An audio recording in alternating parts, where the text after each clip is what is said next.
दोपहर को जब चाय नाश्ता लेकर जब सुमन सास के कमरे में जाने लगी तो अंदर से सास और ननद की बातचीत सुनकर सुमन के पांव रुक गए।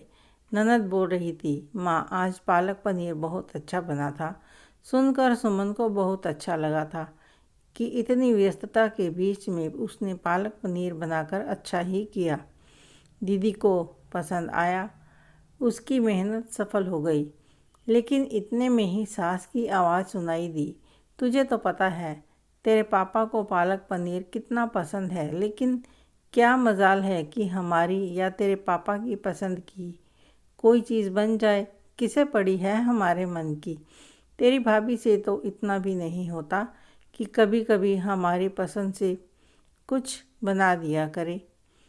आज तुम लोग आए हो तो पालक पनीर बने हैं, वरना हमारे लिए कौन बनाता है।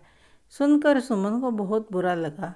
असल में उसके सास और ससुर दोनों की तबीयत पिछले 2 साल से ख़राब चल रही थी। उम्र का असर था। सास की तबीयत तो पिछले 2 महीनों से कुछ ज़्यादा ही ख़राब चल रही थी। अनवरत भाग दौड़ के कारण सुमन खुद भी थकी हुई सी रहती थी।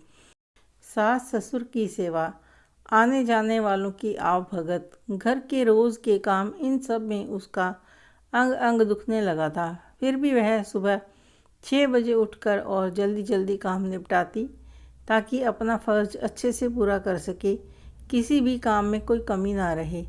इसी जल्दी जल्दी के चक्कर में 10 दिन पहले सीढ़ियों से उतरते वक्त अचानक पैर फिसल गया उसका और उसके पैर में ज़बरदस्त मोच आ गई थी। डॉक्टर ने क्रेप बैंडेज बांध दिया और 3 हफ्ते तक आराम करने की सलाह दी।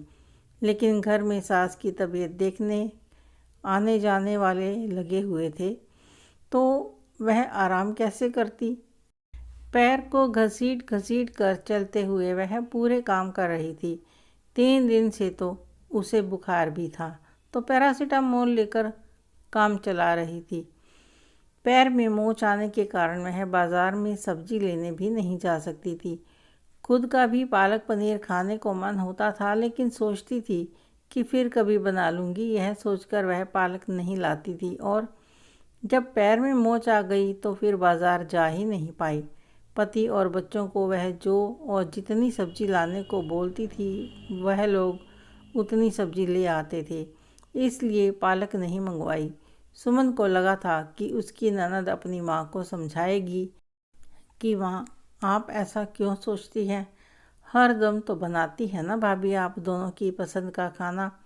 अभी आपकी तबीयत भी ठीक नहीं है, आने जाने वाले और भाभी का खुद का पैर शायद इसलिए नहीं बना पाई होगी। लेकिन ननद ने भी माँ की हाँ में हाँ मिलाई।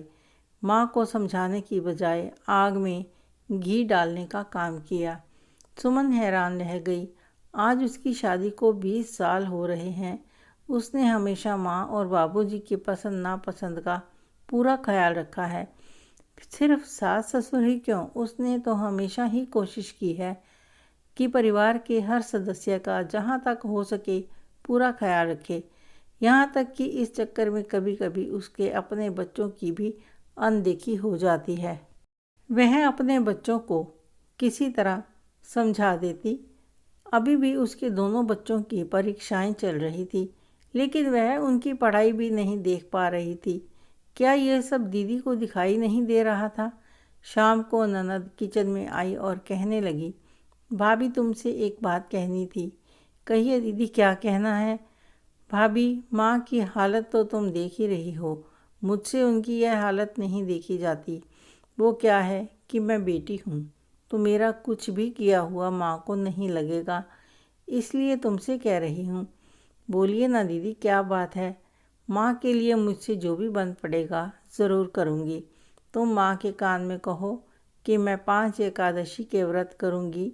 हे भगवान, आर या पार कर दे। मतलब ये है कि हे भगवान, या तो आप इन्हें अच्छा कर दें या मुक्ति दे दें। मैं इनके लिए एकादशी के व्रत करूँगी। सुनकर उसे बहुत ही बुरा लगा। ऐसा नहीं था कि उसे व्रत करने में कोई ऐतराज़ था। वह तो हर किसी के सुख दुख में काम आना चाहती थी। फिर ये तो उसकी अपनी सास है।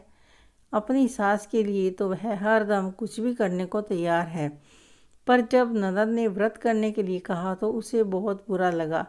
उसे दुख इस बात का हुआ कि ननद को दिख रहा है कि पैर की मोच और बुखार होने के बावजूद मैं दिन रात काम में जुटी हुई हूँ। ऐसे में दीदी को मेरी तकलीफ़ दिखाई नहीं दी। काम में हाथ बटाना तो दूर, ऊपर से व्रत।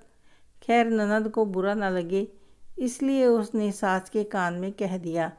ससुराल जाते जाते ननद अपनी भाभी के गले लगकर खूब रोई और कहने लगी कि कभी कभी बापूजी के लिए पालक पनीर बना दिया करो।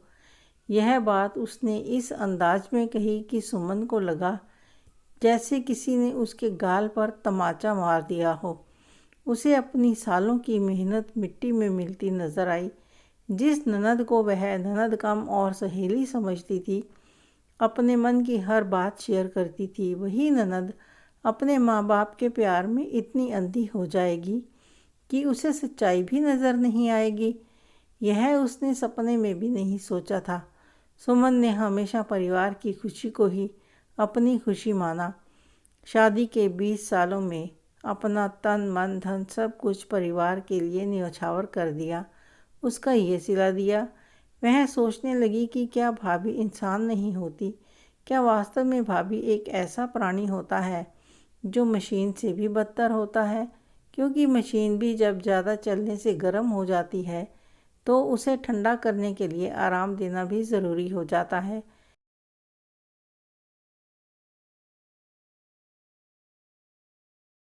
लेकिन भाभी के आराम के बारे में कोई भी सोचता क्यों नहीं? भाभी के कितना भी काम करने पर भी घर के लोग खुश क्यों नहीं होते? माँ बाप के लिए प्यार तो ठीक है, लेकिन भाभी का क्या? आपको यह कहानी कैसी लगी कमेंट करके अवश्य बताएं। अच्छी लगी हो तो